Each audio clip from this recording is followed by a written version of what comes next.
The December cold bit through Detective Joe Kozenjak's coat as he stood outside 8203 West Summerdale Avenue in Norwood Park Township, Illinois.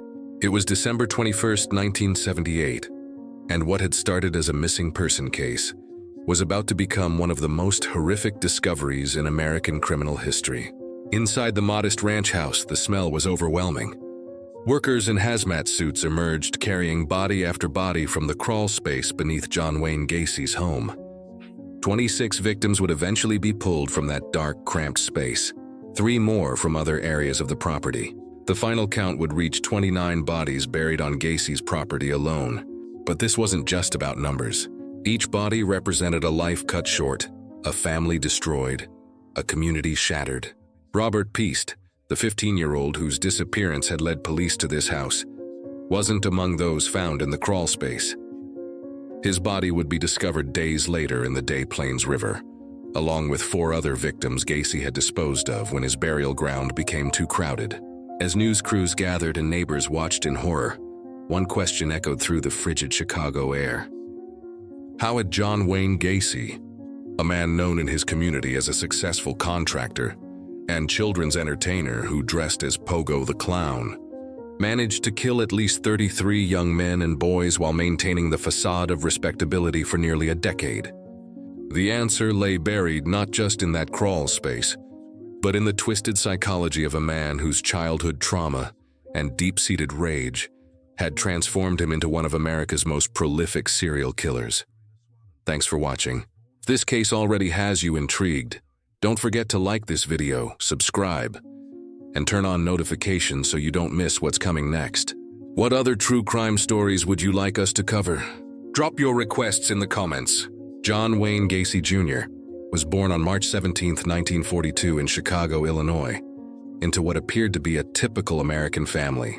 His father, John Wayne Gacy Sr., worked as a machinist and auto repairman, while his mother, Marion Elaine Robinson, was a homemaker. The family lived in a modest home in the Norwood Park area, and to outsiders, they seemed like any other working-class family trying to make their way in post-Depression America. But behind closed doors, the Gacy household was far from typical. John Sr. was an alcoholic with a violent temper and rigid expectations for his children, particularly his only son. He was a man who believed in discipline through fear and humiliation, and young John Wayne bore the brunt of his father's frustrations. The elder Gacy would verbally abuse his son, calling him names like sissy and mama's boy, criticizing everything from his interests to his physical appearance. The psychological impact of this treatment cannot be overstated. Children who grow up under constant criticism and emotional abuse often develop severe self-esteem issues and struggle with their identity throughout their lives. For young John Wayne, his father's rejection would become a wound that never healed, driving him to spend his entire life trying to prove his worth to a man who would never give him the approval he desperately craved. Marion Gacy, while loving toward her son, was unable to protect him from his father's wrath. She found herself caught between her loyalty to her husband and her natural desire to shield her child from harm. This dynamic created an unstable home environment where John Wayne learned early that love was conditional and that he needed to perform to be someone other than himself to avoid punishment and gain acceptance. The boy's relationship with his father was further complicated by health issues that would plague him throughout his childhood. John Wayne suffered from a heart condition that prevented him from participating in physical activities that his father valued. He couldn't play sports or engage in the rough-and-tumble activities that John Sr. associated with masculinity. Instead, the boy gravitated toward activities his father viewed as feminine: gardening with his mother, cooking, and other domestic pursuits. These interests only served to fuel his father's disappointment and anger. John Sr. would mock his son's activities, suggesting they were evidence of weakness or worse, that something was fundamentally wrong with the boy. This constant emasculation would have profound effects on John Wayne's developing psyche, creating deep-seated insecurities about his masculinity and self-worth that would manifest in disturbing ways later in life. Despite these challenges at home, John Wayne was known by neighbors and teachers as a polite, well-mannered child who seemed eager to please adults. He was described as intelligent and articulate, with a particular talent for talking his way out of trouble. Even as a young boy, he showed signs of the manipulative charm that would become his trademark as an adult. However, those close to the family began to notice troubling behaviors.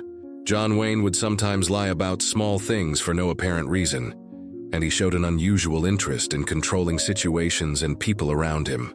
These early warning signs, the need for control, the casual dishonesty, the desperate need for approval, would later become hallmarks of his adult personality. As John Wayne Gacy entered his teenage years, the dysfunction in his home life intensified rather than improved.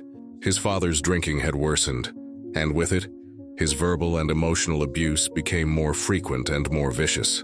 The teenager found himself walking on eggshells, never knowing what might trigger his father's rage. It was during this period that Gacy experienced what would later be identified as his first serious head injury.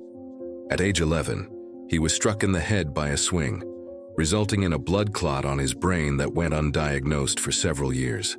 He suffered from blackouts and seizures, symptoms that his father dismissed as attention-seeking behavior or evidence of weakness. When the blood clot was finally discovered and removed through surgery, when John Wayne was 16, the damage may have already been done.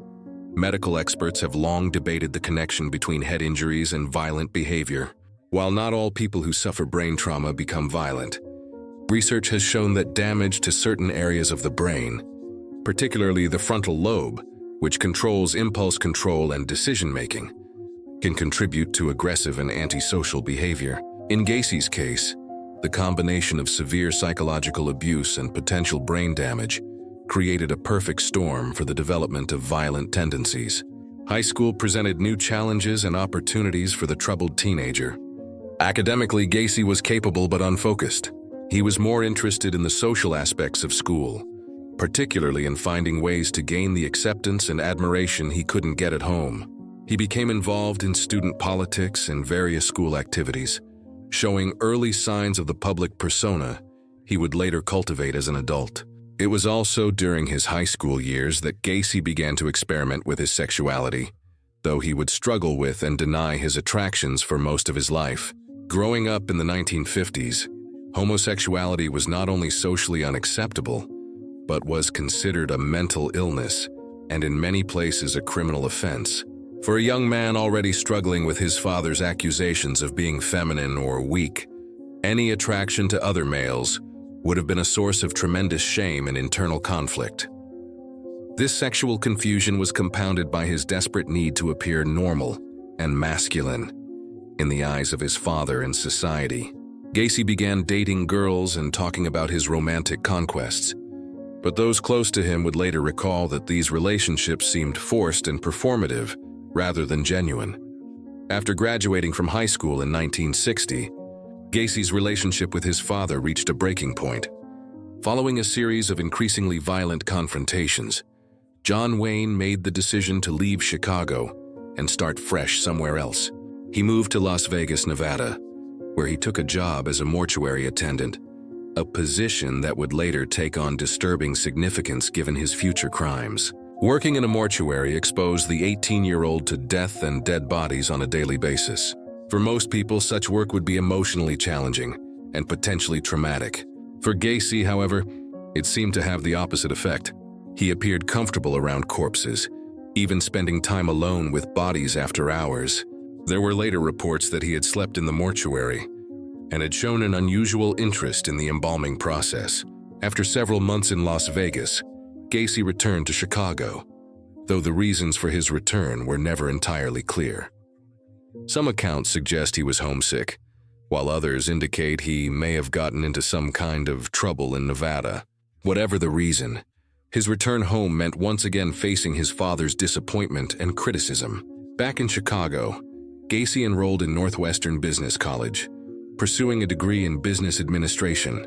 He showed considerable aptitude for business and sales, discovering that his natural charm and ability to read people made him an effective salesman. For the first time in his life, he had found something he was genuinely good at, something that could earn him the respect and admiration he had always craved. In 1964, at the age of 22, John Wayne Gacy married Marlon Myers, a co-worker he had met while working for a shoe company. Marlon came from a well-established family in Waterloo, Iowa, and her father owned a successful chain of Kentucky Fried Chicken restaurants.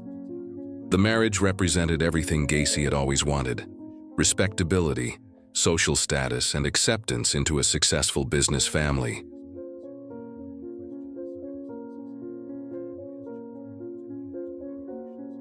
To outsiders, John Wayne and Marlon appeared to be the perfect young couple.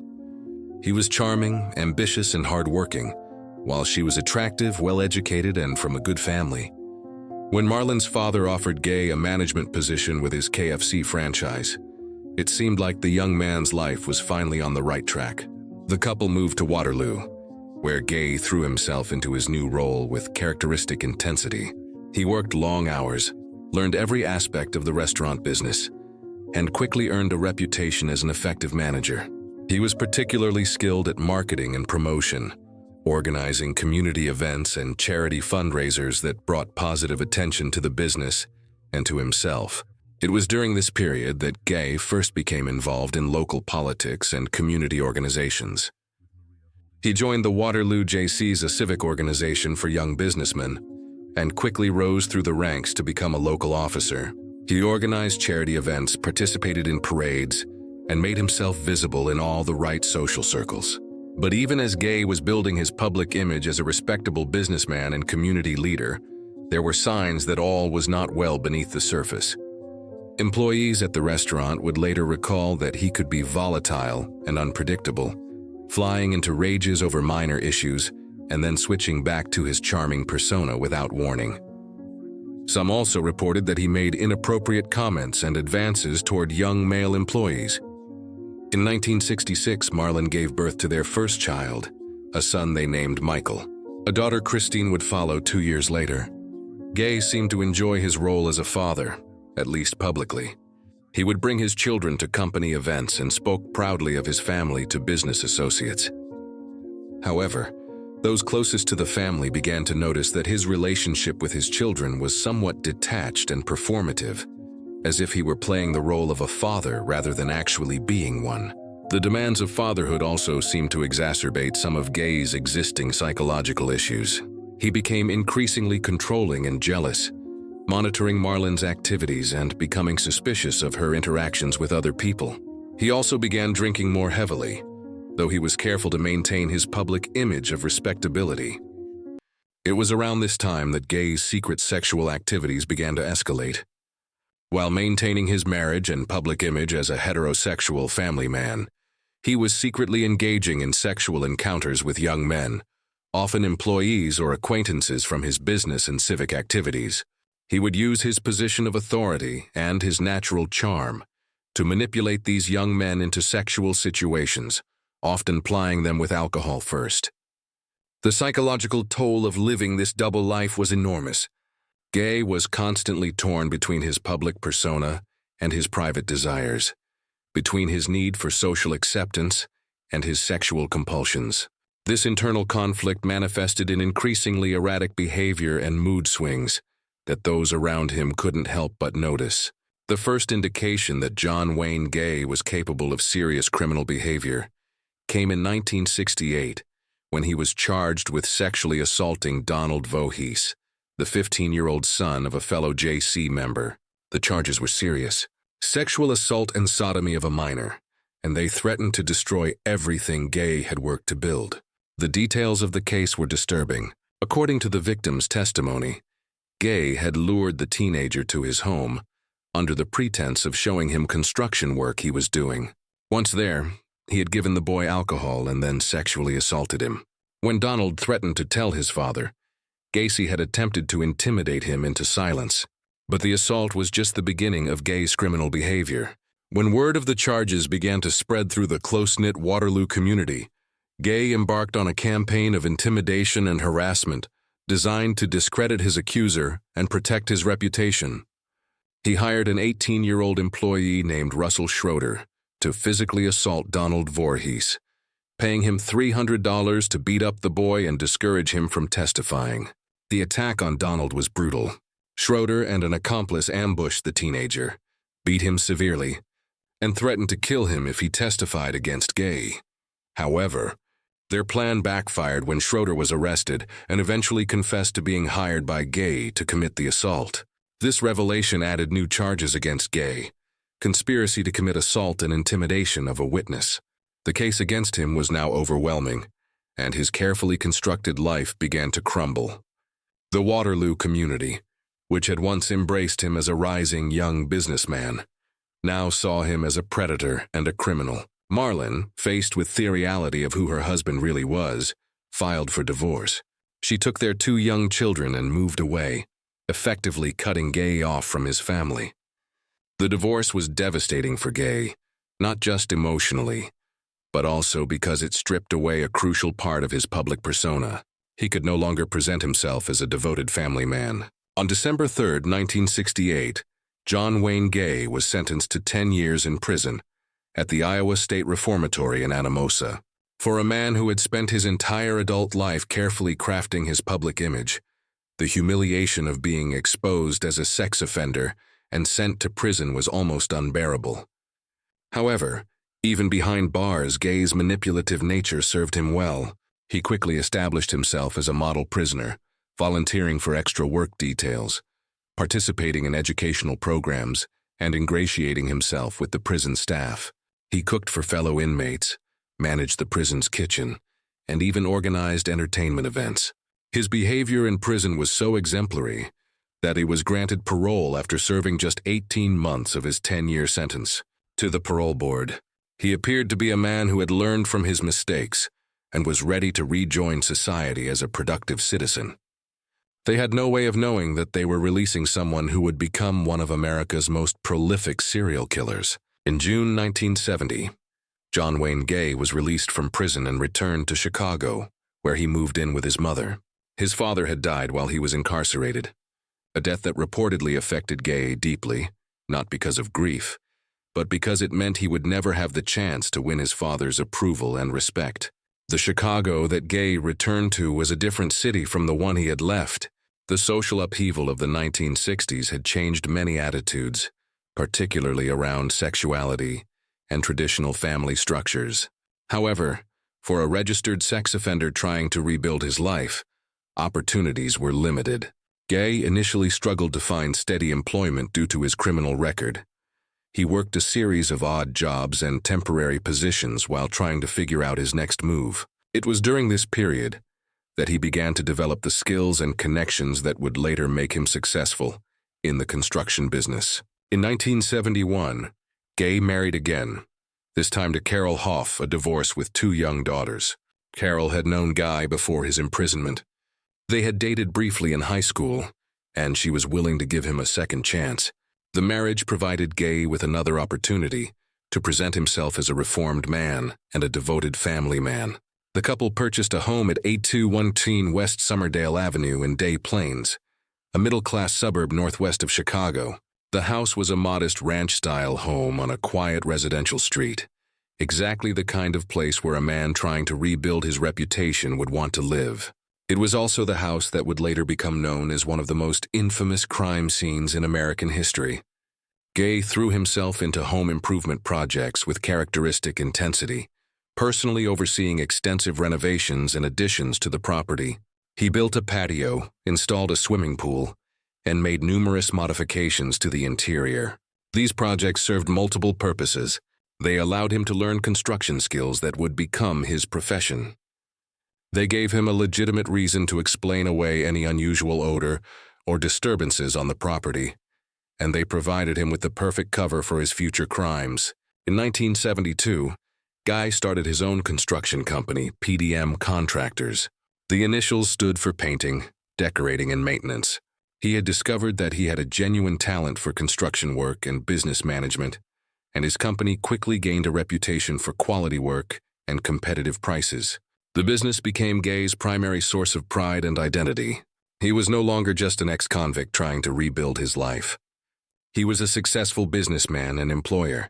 PDM Contractors grew rapidly, eventually employing dozens of workers and handling major construction projects throughout the Chicago area. But success in business wasn't enough to address Gay's underlying psychological issues. His marriage to Carol was troubled from the beginning, marked by his increasingly erratic behavior and mysterious absences. She would later testify that he would disappear for hours or even days at a time, offering vague explanations about business trips or construction projects. Carol also noticed disturbing changes in her husband's personality and behavior. He became increasingly controlling and paranoid, monitoring her activities and becoming jealous of her relationships with friends and family. He also began experiencing what appeared to be mood swings, alternating between periods of charm and sociability and episodes of anger and aggression. Even as his personal life remained troubled, John Wayne Gay continued to excel at building his public persona. Throughout the 1970s, he became increasingly involved in Democratic politics in Chicago, eventually earning appointment as a precinct captain for the 45th Ward. This position gave him a degree of political influence and social respectability that he had never enjoyed before. Gay's political involvement wasn't merely superficial. He genuinely believed in democratic principles and worked hard to get candidates elected and initiatives passed. He organized voter registration drives, attended political rallies, and made himself visible at party events. His charm and business success made him a valuable asset to the local Democratic organization, but it was Gay's creation of his clown personas that truly set him apart in the community. In the early 1970s, he developed two clown characters, Pogo, the clown in Patches the Clown, and began performing at children's parties, charity events, and hospital visits. The clown performances allowed Gay to be the center of attention in a socially acceptable way, while also contributing to his image as a caring community member. Gay took his clown performances seriously, investing considerable time and money in creating elaborate costumes and developing entertaining routines. He painted his own face, designed his own outfits, and practiced his performances until they were polished and professional. Children loved his shows, and parents appreciated his seemingly genuine concern for entertaining their kids. The irony of a man who would become known as a killer of young men spending his free time entertaining children was not lost on those who later learned of his crimes. But at the time, the clown performances seemed like just another example of Gacy's commitment to his community and his desire to give back. Gacy's business continued to thrive throughout the mid-1970s. PDM Contractors was handling increasingly large and prestigious projects, and Gay was earning a substantial income. He used his success to further enhance his standing in the community, joining service organizations, sponsoring Little League teams, and making charitable donations. However, those who worked closely with Gay began to notice disturbing patterns in his behavior. Employees would later report that he showed an unusual interest in hiring young men, particularly those who were vulnerable or marginalized in some way. He seemed to have a particular attraction to workers who were struggling financially, had troubled family backgrounds, or were dealing with personal problems. Gay would often take a paternal interest in these young employees, offering them places to stay, lending them money, and involving them in his personal life. To outsiders, this behavior seemed generous and caring, but some of his workers would later describe feeling uncomfortable with the level of personal attention and the increasingly inappropriate nature of Gay's interest in their lives. The exact date when John Wayne Gay committed his first murder remains uncertain, but investigators believe it occurred sometime in early 1968 during the period when he was first facing charges for sexual assault in Waterloo. The victim was likely Timothy McCoy, a 16-year-old from Michigan who'd been visiting Chicago. However, it wasn't until after Gacy's return to Chicago and his establishment of PDM Contractors that his killing spree began in earnest. The majority of his murders occurred between 1976 and 1978, during the period when his business was most successful and his public image was most carefully crafted. Gay's method of selecting victims followed a consistent pattern. He targeted young men, typically between the ages of 15 and 25, who were often marginalized or vulnerable in some way. Many were runaways, homeless youth, or young men struggling with their sexuality or drug problems. These were individuals who might not be immediately missed if they disappeared, and whose disappearances might not be taken seriously by law enforcement. The killer's approach was sophisticated and calculated. He would often encounter potential victims in Chicago's Bughouse Square area, a known gathering place for young gay men, or he would recruit them through his construction business. Guy had a talent for identifying vulnerable young men and presenting himself as a helpful, trustworthy figure who could offer them work, money, or simply a place to stay. Once he had lured a victim to his home on Summerdale Avenue, Guy would typically offer them alcohol or drugs, often claiming it was part of a party or celebration. Once the victim was intoxicated and vulnerable, Guy would reveal his true intentions. He had developed what he called his rope trick, where he would convince victims to allow him to demonstrate how to tie handcuffs or ropes, only to use these restraints to render them helpless. What followed was a pattern of torture, sexual assault, and ultimately murder. Guy seemed to derive pleasure not just from the killing itself, but from the complete control he exercised over his victims in their final hours. He would often keep victims alive for extended periods, subjecting them to psychological and physical torture, before finally strangling them with a rope or cord. The disposal of bodies became an integral part of Guy's routine. The crawl space beneath his house provided the perfect hiding place for his victims. The area was accessible only through a small opening in his home's floor, and the confined space made discovery unlikely. Guy would bury bodies in lime to accelerate decomposition and mask odor, then cover them with concrete or dirt. As the number of bodies in the crawl space grew, Guy was forced to become more creative in his disposal methods. He began burying victims in other areas of his property, under his patio, in his yard, and eventually in a pit he dug specifically for this purpose.